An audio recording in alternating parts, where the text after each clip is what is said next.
Bom dia, rapaziada. Bom dia, galera. Tranquilo com vocês? Bom, hoje eu tô sem câmera, porque deu problema no meu notebook, na câmera dele, no notebook também. E então, infelizmente, eu vou dar aula hoje sem câmera, tá? Espero que não fiquem chateados com isso, beleza? Bom, vamos continuar a aula de quarta-feira então. Vamos dar uma relembrada no que a gente estava vendo, né?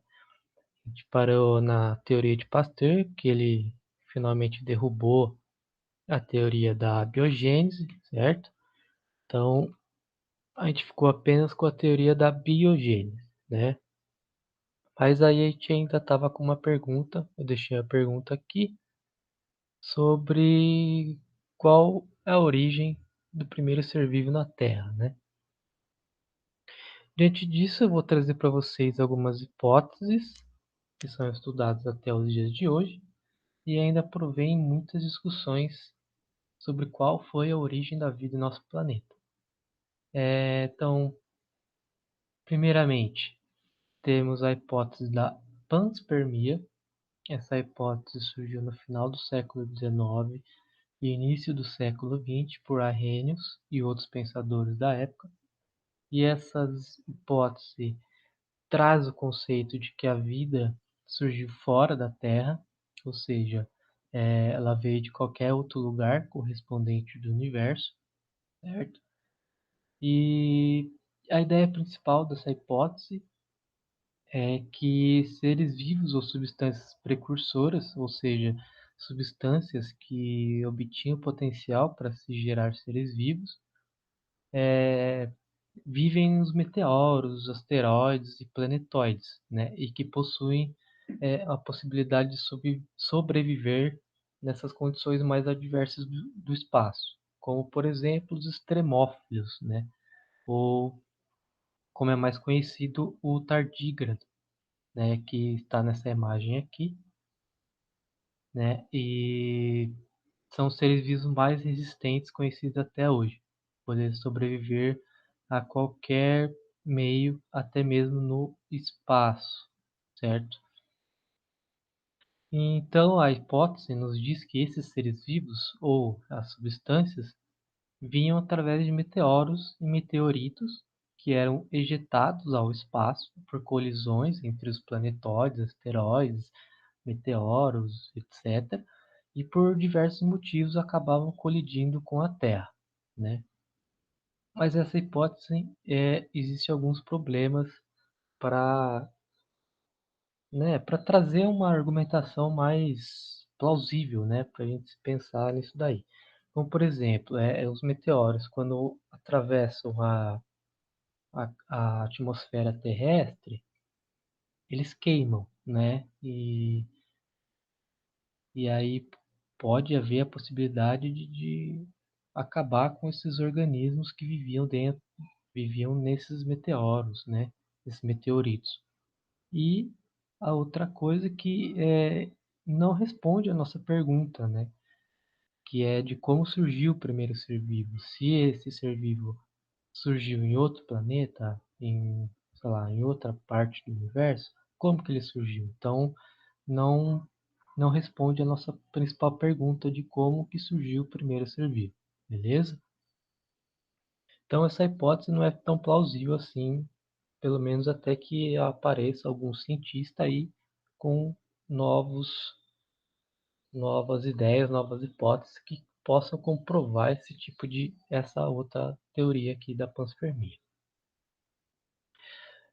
A outra hipótese que temos é o famoso criacionismo, né, ou a hipótese divina, que é uma das hipóteses mais antigas, né, desde sempre está aí correndo entre as discussões entre cientistas e religiosos, né? E essa hipótese nos diz que um ser vivo, neste caso Deus, criou a Terra e tudo que há dentro dela. Além disso, essa hipótese defende também o fixismo, ou seja, as espécies não evoluem, O fixismo geralmente é visto na disciplina de evolução, com as teorias evolucionistas de Lamarck e Darwin. Então, a hipótese criacionista, consequentemente, defende o fixismo, que as espécies não se evoluem, ou seja, aquele micro-organismo, aquela bactéria, ou um primato, ou até mesmo a gente, ser humano, criados por Deus, nunca sofremos modificações, certo? É, Agora, temos uma terceira hipótese que eu trago a vocês aqui, que é a hipótese da evolução química, que é uma hipótese bem complexa, beleza? Essa hipótese foi proposta por Oparin e Haldane na década de 1920, 1930 mais ou menos. Esses dois cientistas trabalhavam independentes, né? Não trabalharam juntos. Cada um deles, na mesma década, perdão, estava sugerindo a mesma hipótese e acabaram chegando em uma mesma conclusão de como originaram os primeiros seres vivos na Terra, mas cada um trabalhou no seu respectivo lugar, né? Eles não trabalharam em conjunto, tudo independente. Então, essa hipótese, os seres vivos surgiram através de pequenas e constantes modificações de moléculas inorgânicas, ou seja, essas pequenas moléculas inorgânicas, como por exemplo a molécula de água, a molécula de proteína, iam se modificando, se tornando mais complexas e até se transformarem em um ser vivo. Mas vejam, para eles chegarem nessa conclusão, eles pensaram em uma série de estudos e elaboraram alguns eventos para que tivessem uma conclusão melhor sobre isso, né? Eles não tiraram isso do nada.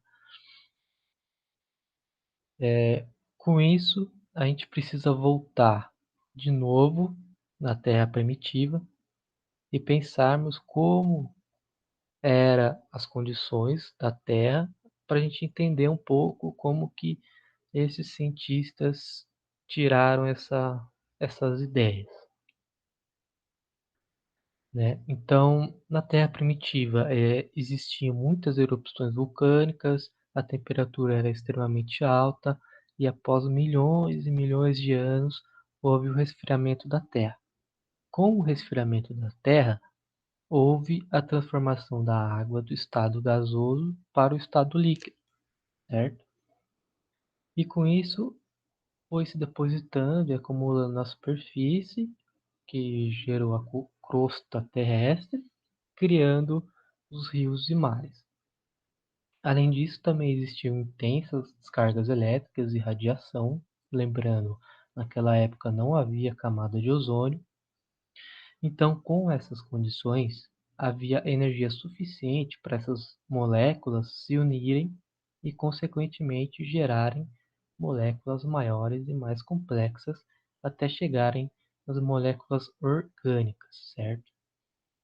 Essas moléculas, que, que eram formadas pelas descargas elétricas e pela radiação solar, acabavam se depositando nos mares e nos rios, né? Essas moléculas que, que se uniam, certo? Que no início dessa época aí, os mares, os rios eram muito quentes, né? E muito rasos também. Então, com a deposição dessas moléculas, denominaram essa junção, né, da molécula dentro dos rios e mares como se fosse uma sopa nutritiva, certo? Ou outros, outros, outros pesquisadores dizem que era o caldo primordial. Lembrando que nessa Terra primitiva não existia oxigênio.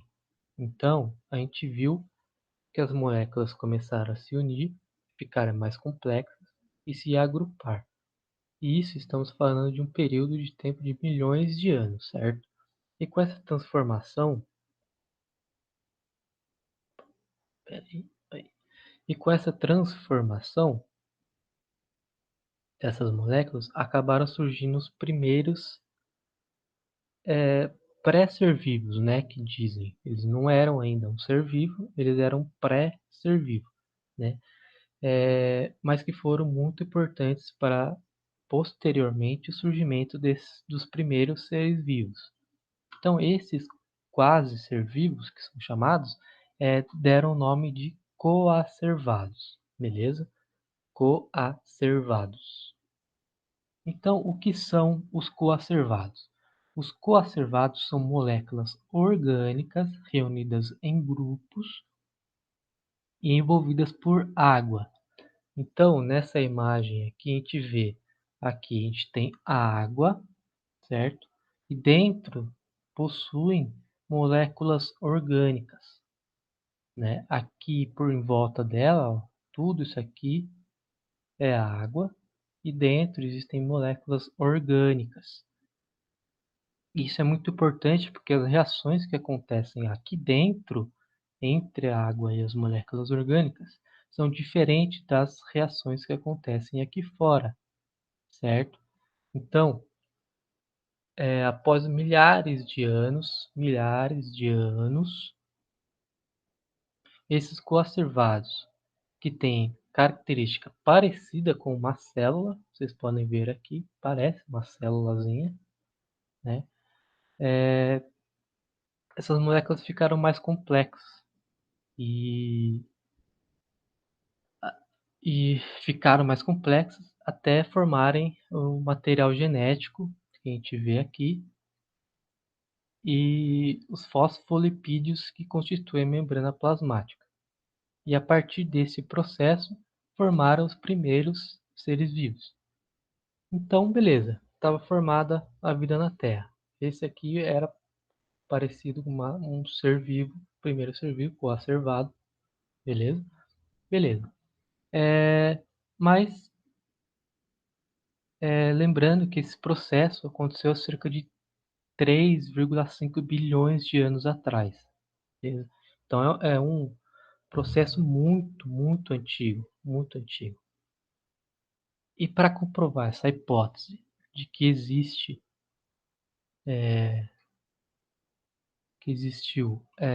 essa evolução química, surgiu um outro cientista que fez um experimento simulando as condições da Terra primitiva, que ficou conhecido como o experimento de Miller. Eu vou mostrar aqui nessa imagem para vocês como que ele fez, como que foi o processo deste experimento. Então vamos lá. Aqui ele simulou a atmosfera primitiva e aqui estão os gases, né? Metano, nitrogênio, gases hidrogênio e vapor de água. E como existia muitas cargas elétricas naquele tempo, ele também colocou aqui eletricidade dentro não, né? Porque ele usou uns cabinhos aqui que davam umas descargas elétricas e aí ia pegando no recipiente, né? E aí gerando energia dentro do recipiente junto com os gases. E vejam que aqui ele também está fervendo a água, né? Então o vapor d'água sobe aqui por esse cano, certo? Vem aqui opa, e cai dentro do recipiente. Que está ocorrendo aqui a descarga elétrica junto com os gases que existiam, que dizem que existiam na Terra primitiva, beleza? Então, ficou gás metano, gás nitrogênio, gás amônia, perdão, gás hidrogênio e vapor de água, junto com as descargas elétricas aqui. Aí ele passava por aqui que resfriava esses gases. No que resfriava esses gases, ele caía aqui nesse tubo coletor e quando ele coletou, né, uma amostra desse líquido aqui, ele obteve moléculas orgânicas. E essas moléculas orgânicas em forma de aminoácidos. Vocês já devem ter ouvido falar em aminoácido em alguma aula de biologia aí durante esse tempo todo que vocês estão na escola, né?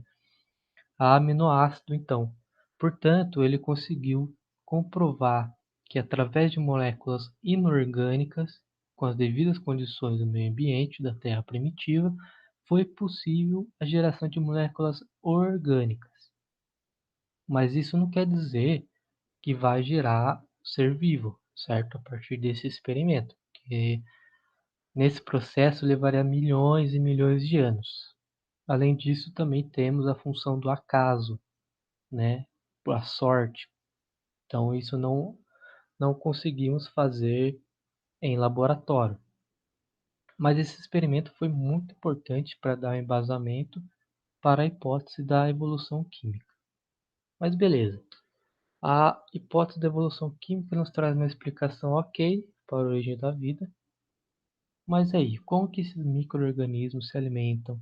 Como que é de que esses seres vivos simples, né? Como que esses seres simples viviam num ambiente sem oxigênio, conseguiu sua energia para alimentação.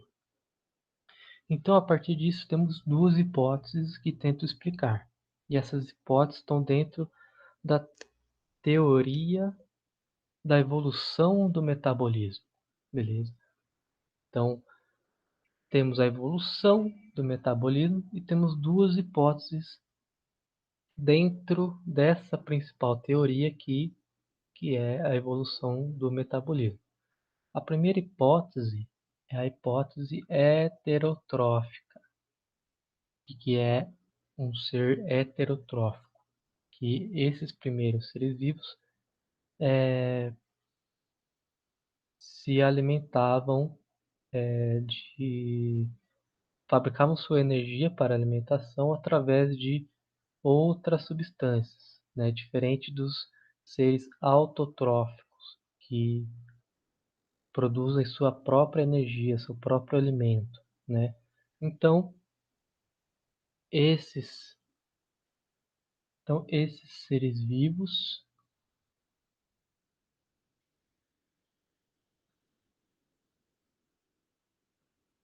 espera aí que caiu minha internet,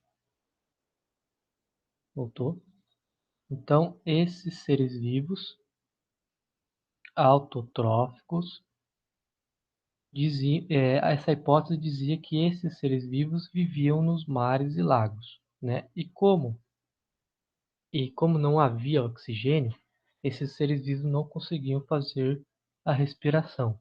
Então se imagina que eles faziam a fermentação, beleza? E a fermentação mais comum é a fermentação alcoólica, que libera álcool.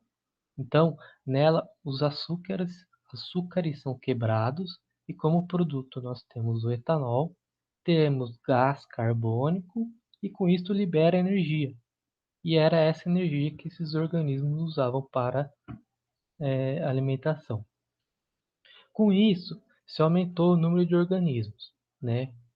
Com as condições do ambiente, foram aumentando os organismos e como eles fazem a fermentação, na fermentação, como eu disse, libera gás carbônico, ou seja, CO2. E esse CO2 passou a acumular na atmosfera. E como os organismos não eram autótrofos, ou seja, não fabricavam seu próprio alimento, eles iam consumindo daquele caldo nutritivo, né?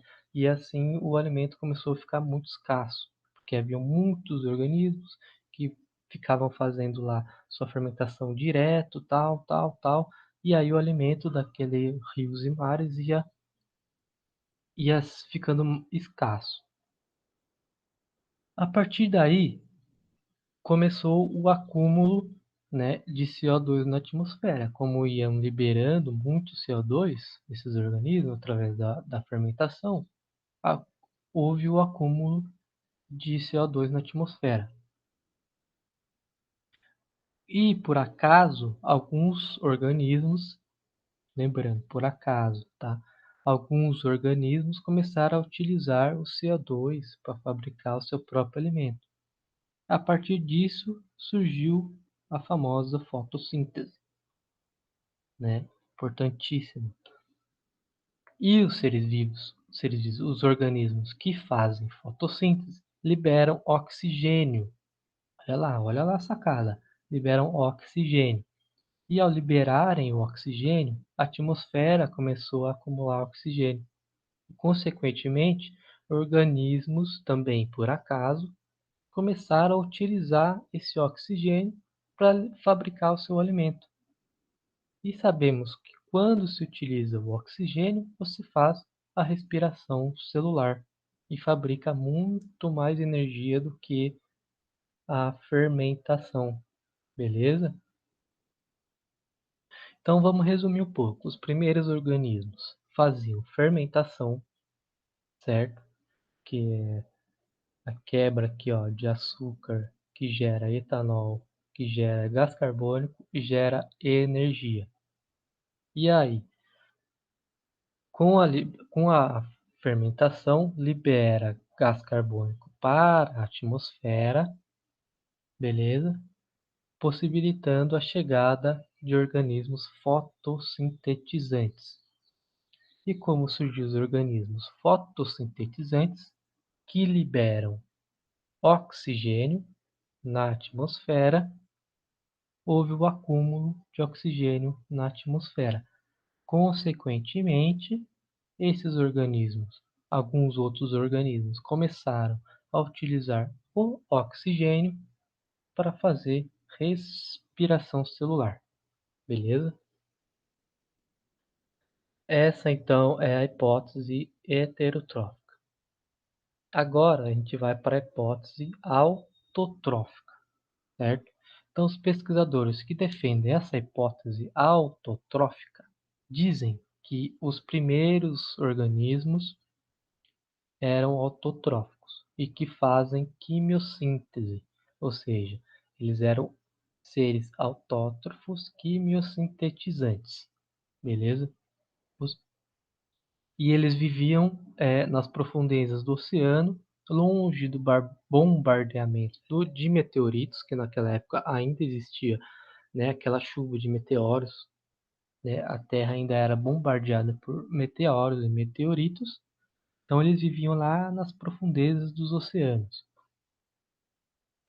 E, e onde existiam a tal das fontes termais, certo? Que é um lugar muito, muito quente, uma, com diversas substâncias, né, diversos gases que são diferentes da nossa atmosfera atual. E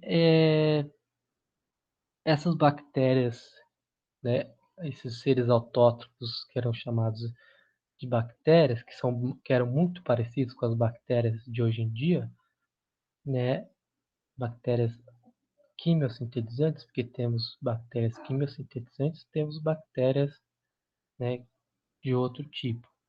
Então, essas bactérias fabricavam energia através do sulfeto ferroso e gás sulfídrico, ou seja, elas pegavam o sulfeto ferroso e o gás sulfídrico e com a quimiossíntese, quando faziam quimiossíntese,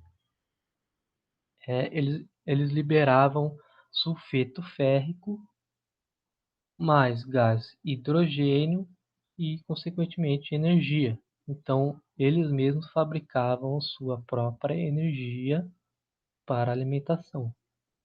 E somente muito depois que surgiu os seres heterotróficos. Então, essa é basicamente a hipótese autotrófica, beleza? Então, isso explica um pouco a evolução do metabolismo. Então, pessoal, essas são um pouco das hipóteses, né? A panspermia, a hipótese divina, o criacionismo, a hipótese da evolução química e a hipótese da evolução do metabolismo são algumas teorias que